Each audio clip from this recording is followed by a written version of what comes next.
Alors, la question d'inclusivité, d'inclusion et de durabilité. On en a parlé beaucoup hier. Ce qui rend ma tâche plus facile, mais moi, je devrais aussi revenir à ces 17 objectifs du développement durable.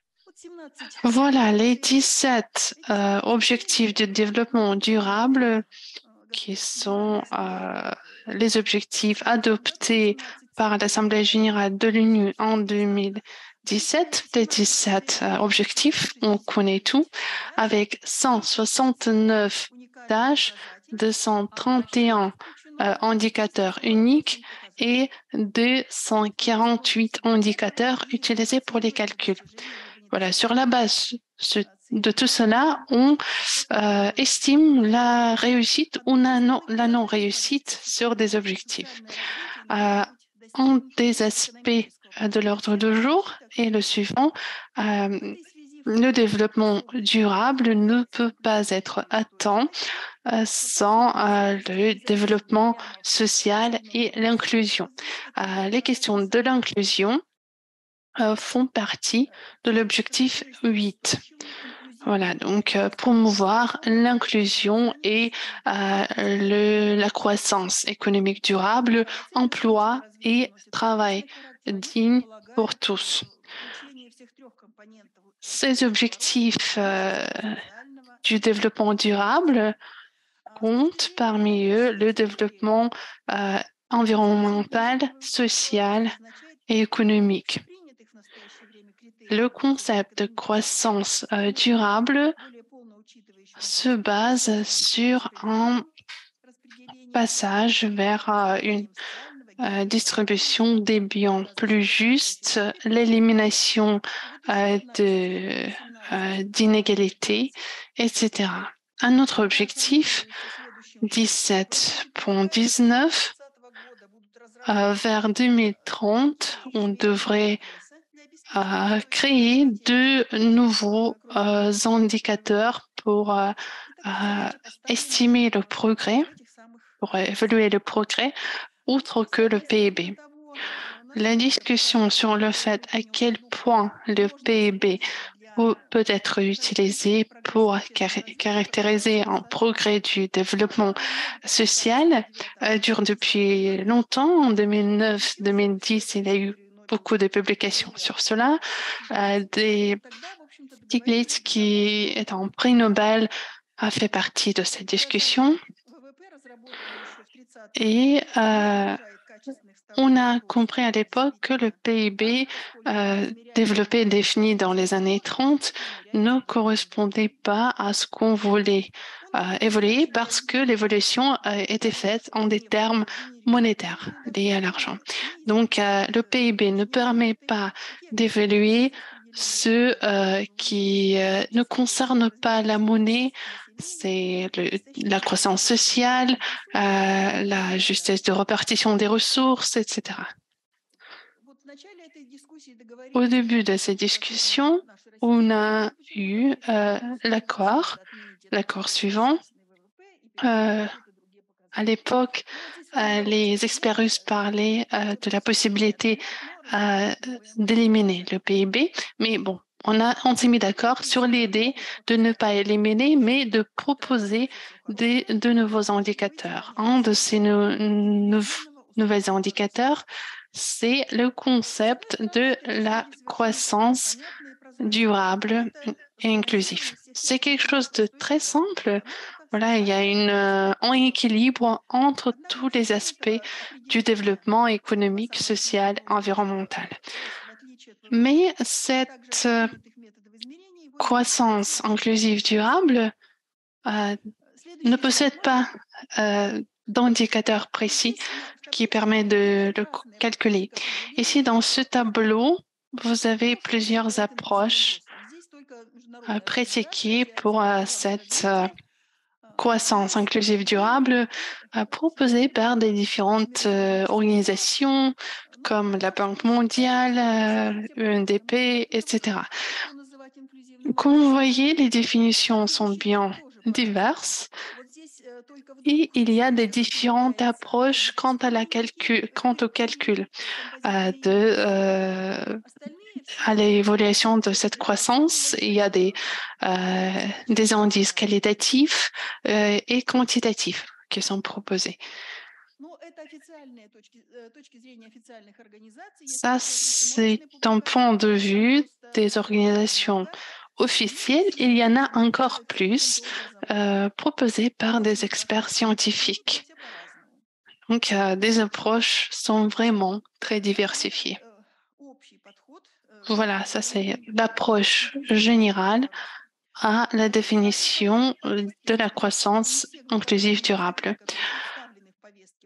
Pas tous les indicateurs, les 248 indicateurs à l'ordre du jour du développement durable s'appliquent à tous les pays. Voilà pourquoi tous les pays sont invités à développer leurs propres indicateurs qui reflèteraient leurs priorités et leurs spécificités nationales.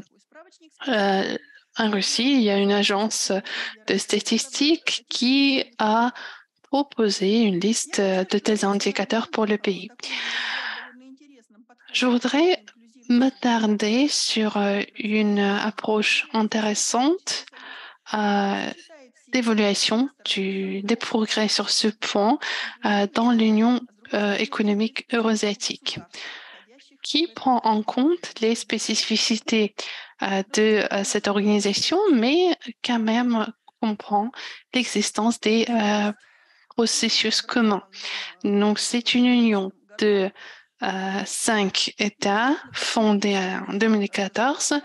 Vous les voyez tous sur une carte et leur place dans cette unité d'intégration. La population totale s'élève à 183 millions de personnes et le PIB global des 5 pays est plus de 2 trillions de dollars. Il n'y a pas beaucoup de différenciation pour les 5 États sur les indicateurs principaux de l'agenda du jour, de l'agenda du développement durable. Ici, il y a quelques chiffres plus précis en dollars américains constants. Donc, la différence entre le niveau le plus élevé et le moins élevé pour le PIB est de 8 fois, pour les salaires nominaux de presque 3 fois. Pour les pays de cette union, les réalisations des objectifs du développement durable étant des principes fondateurs d'opération de cette union et ce sont des clauses de l'accord initial qui a créé cette union. Et si vous avez une citation, donc on parle de la croissance inclusive comme un des objectifs principaux de cette union. Le concept de la croissance inclusive formulé par le comité de cette union se base sur les concepts utilisés par des organisations internationales. Ici, on parle de la convergence de la qualité de vie à l'intérieur des 5 États de l'Union grâce à la redistribution des résultats de l'activité économique et à la création des conditions favorables non discriminatoires permettant à chaque catégorie de la population d'atteindre un niveau de vie comparable à celui des autres groupes de population. Donc, une définition bien concrète et détaillée. Ce concept se réalise à travers des méthodes particulières qui permettent d'obtenir des évolutions chiffrées pour comprendre à quel point la durabilité et l'inclusivité sont respectées. En fait, 2 méthodes ont été développées. L'une concerne l'évaluation l'évaluation développée euh, en collaboration avec des agences des Nations Unies, donc la conférence sur le commerce, le développement. L'inclusivité est évoluée selon ces trois aspects: l'économie, les conditions de vie et l'inégalité. Ici, il y a 21 indicateurs qui en mesures différents.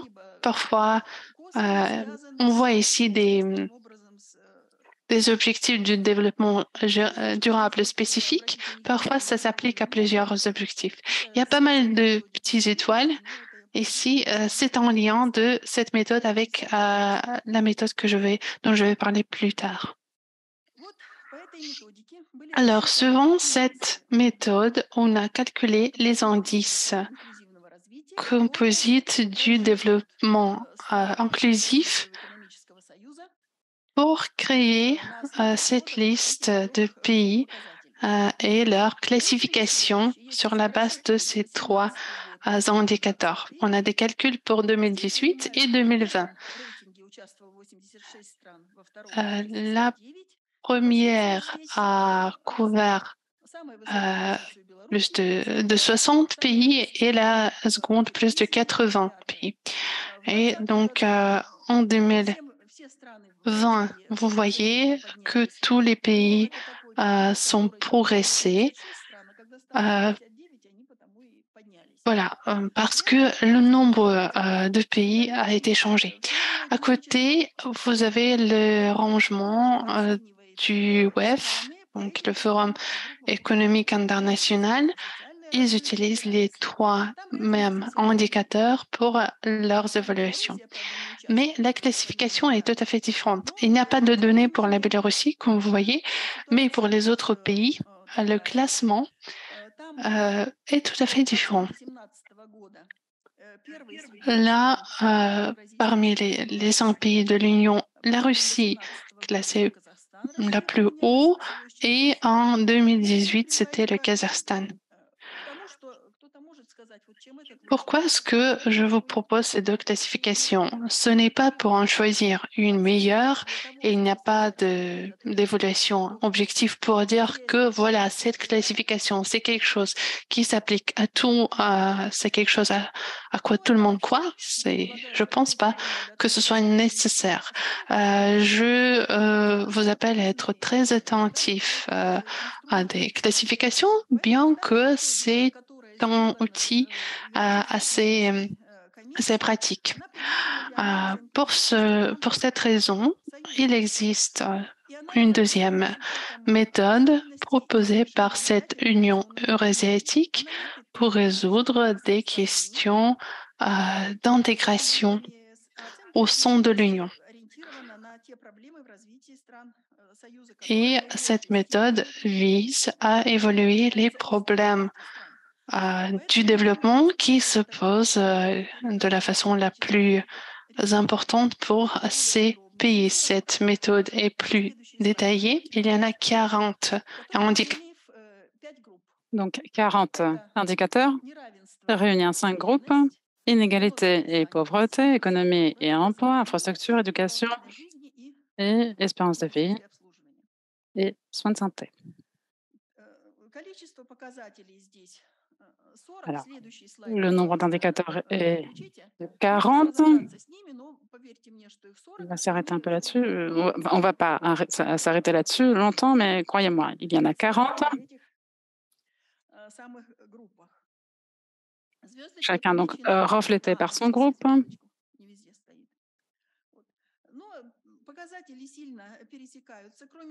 Alors, ces indicateurs s'entrecroisent. Il y a les 21 de la diapositive précédente, mais il y en a d'autres pour les infrastructures, pour l'éducation. Et ce qui est très intéressant, la précédente méthodologie ne supposait pas cet aspect, celle du Forum économique mondial. Eh bien, il s'agit du rapport entre les salaires et les retraites, la part des prestations sociales pour la population, les dépenses sociales du budget. Donc, toutes les choses qui permettent de caractériser effectivement les inégalités. Alors peut-être que ces problèmes se posent de façon plus aiguë pour nos pays que, que sais-je, l'égalité hommes-femmes dans les parlements nationaux. Diapositive suivante, s'il vous plaît. Donc, sur la base de cette méthode, l'ONA a fait des évaluations pour 2015, première année de l'existence de l'Union, et jusqu'à 2019, dernière année pré-Covid, où les conditions étaient plus ou moins normales, et pour l'année 2020 également, bon, avec la situation différente déjà. Donc ici, vous voyez les différents indicateurs pour l'ensemble des pays. Donc les écarts par rapport à la moyenne portent paradoxalement sur les réseaux téléphoniques. Alors, je sais que c'est surtout une question technique, là où il y a plus de téléphones mobiles, il y a moins de téléphones fixes, mais cet indicateur existe.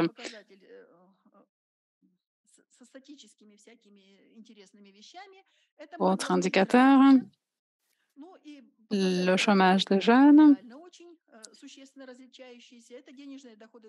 Et un indicateur, là, avec des écarts très importants, les revenus des ménages.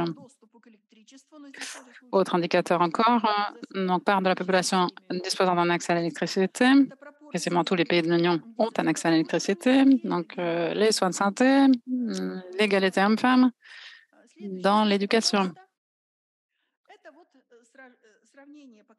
Et ici, vous voyez une comparaison des indicateurs entre deux méthodes, donc deux caractéristiques pour notre méthode. Comparaison qualitative, vous voyez ici des comparaisons qualitatives, mais aussi des comparaisons quantitatives. Donc, l'inclusivité est évaluée du point de vue de la qualité sur la base de deux critères. Donc, tout d'abord, l'on compare les indicateurs d'inclusivité dans les pays de l'Union avec quelques seuils. Quels sont ces seuils? Eh bien, les données dans les pays de l'OCDE. Deux options possibles ici. Si les indicateurs se situent au même niveau ou au-dessus par rapport à l'OCDE, il y a 2+. Donc, c'est marqué en vert. Si cet indicateur est entre la moyenne et un indicateur plus faible, on sait de quoi on parle, un chômage fort, c'est mal, des revenus forts, c'est bien. Eh bien, dans ce cas,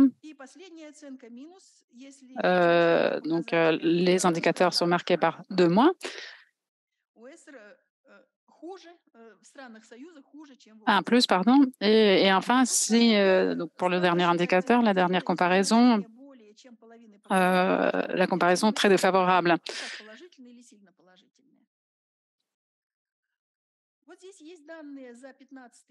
Donc ici, on voit les informations pour 2015 et 2019. On voit qu'en 2015, des cases en vert foncé et en vert clair sont plus nombreuses. Donc la croissance est plus inclusive.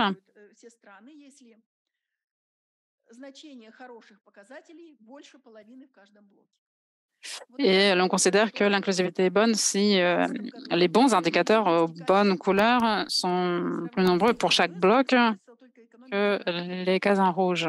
Donc, en 2015, l'Arménie était la seule à répondre à ce critère de seuil, de sélection. En 2019, tous les pays se classent déjà en meilleure position. Alors ensuite, il faut calculer ces indicateurs sur une ligne dynamique. Donc, si pour l'année du rapport, l'indice est meilleur que l'année de base, retenue donc pour la comparaison, il s'agit d'une dynamique positive. Et donc, l'on marque cette case par un plus. S'il n'y a pas de changement, on voit le signe égal. Et sinon, la case est marquée en rouge. Donc ici, vous voyez cette dynamique. Vous évitez de compter le nombre de petites cases. Le tableau vous montre donc l'état réel de l'inclusivité en Arménie. Un indicateur, au Bélarus 1, au Kazakhstan 3, en vert, hein, au Kyrgyzstan 1 et en Russie 2. Deux indicateurs en vert.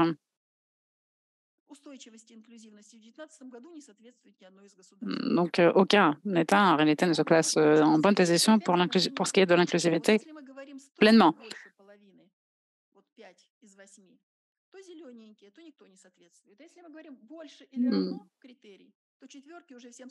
Mais si l'on retient effectivement le vert et le vert foncé et le vert clair, la situation est un peu meilleure.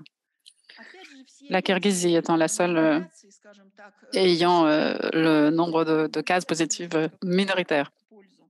Alors, on peut effectivement tirer quelques conclusions de toutes ces comparaisons. Elles sont utiles.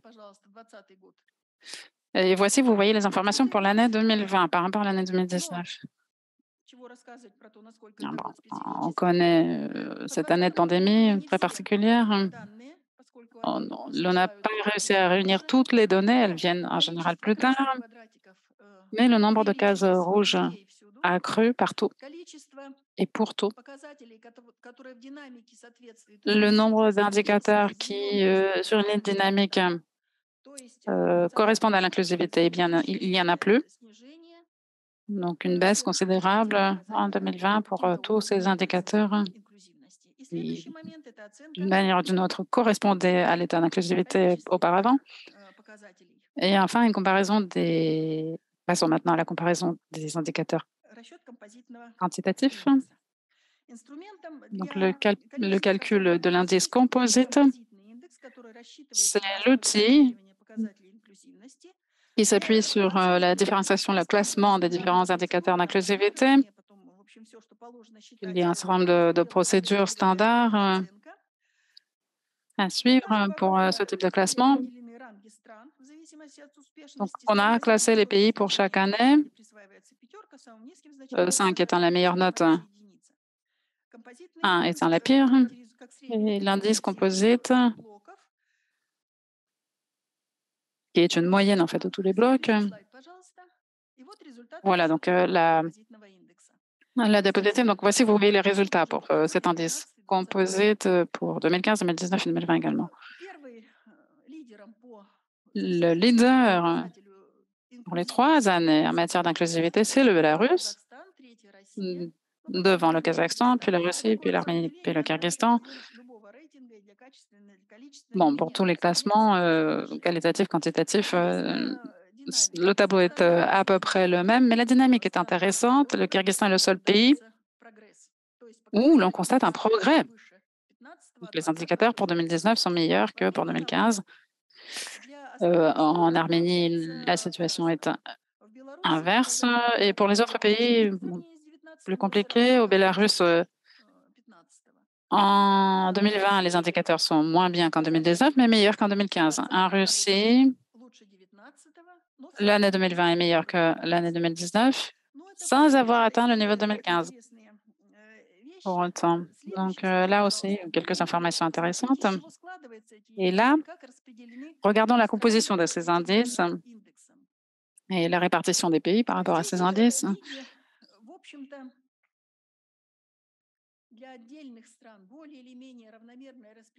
Pour certains pays, nous voyons une répartition plutôt égale. C'est le cas du Bélarus. Un fort écart pour le Kyrgyzstan. Il n'y a que l'éducation qui se porte bien. En Arménie, c'est l'espérance de vie qui est bonne. Mais il ne s'agit sans doute pas uniquement des soins de santé de bonne qualité, mais aussi des conditions de vie tout court. Donc, voici les profils des différents pays. Je crois que je commence à manquer de temps, donc je ne vais pas m'arrêter sur le cas de chaque pays. Passons à la diapositive suivante. Donc, du point de vue de la dynamique, quels sont les indicateurs pour lesquels la situation s'améliore et pour lesquels elle s'empire? Donc, vous voyez à gauche les années 2015-2019 et à droite 2019-2020. Donc là, vous voyez le Bélarus qui se classe en première position en 2019 par rapport à 2015. Le pays a connu une véritable amélioration pour tous les indices, de tous les blocs en tout cas. Et donc, l'indice composite s'est amélioré. Alors, en 2020, en revanche, la seule dynamique positive concerne l'espérance de vie et les soins de santé. Pour les autres, on constate une aggravation. La situation est plus stable au Kazakhstan entre 2015, 2019 et 2020. En Arménie,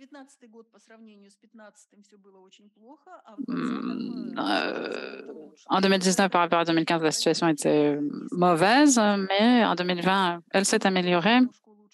Alors, le point de départ était déjà très faible, donc on voit l'effet.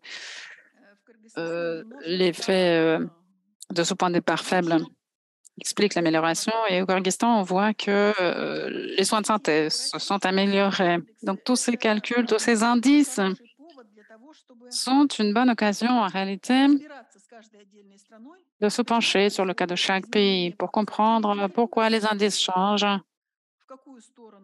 comment les indices changent. Et je pense que c'est une bonne base pour les analyses et l'élaboration de recommandations pour les politiques dans le cadre de l'Union. Des recommandations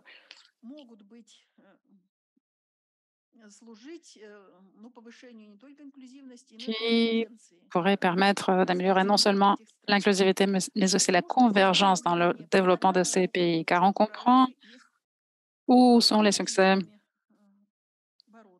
où sont les échecs et comment lutter contre ces échecs. La plupart des difficultés en matière d'inclusivité caractérisent tous les pays. Cela a trait à leur passé. 30 ans sont passés évidemment depuis la disparition de l'Union soviétique, mais des traces demeurent. Donc,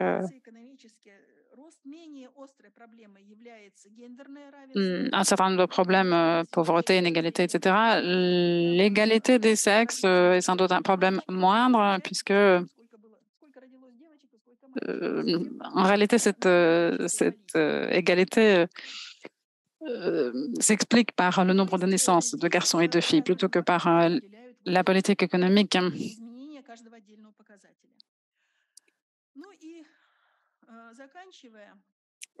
Je vais conclure.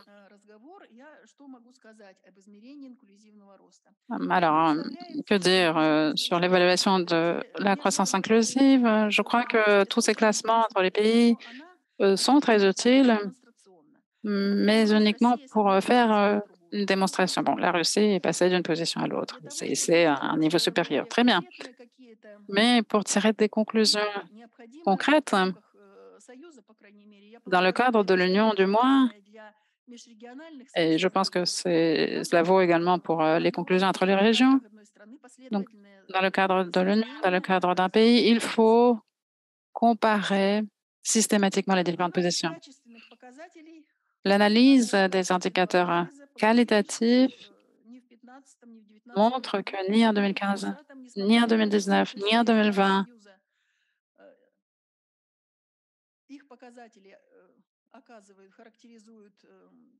même si dans la plupart des pays, la situation ne s'améliore pas plus qu'en Union européenne pour l'inclusivité, eh bien, malgré cela, l'inclusivité n'est pas durable. Aucun des États n'est parvenu à s'assurer une croissance inclusive. Autre remarque, dans quelle mesure tous ces indicateurs de croissance, de qualité, ces indices composites, dans quelle mesure permettent-ils, si ce n'est remplacer l'indice qu'est le PIB, du moins à nous apporter des informations utiles? Eh bien, je pense pour ma part que oui, ils nous donnent matière à réfléchir, notamment tout comme les indices de la qualité de vie, l'indice du développement humain et d'autres indices. Des indices, il y en a énormément désormais. Donc, c'est l'un des indices qui pourrait être utile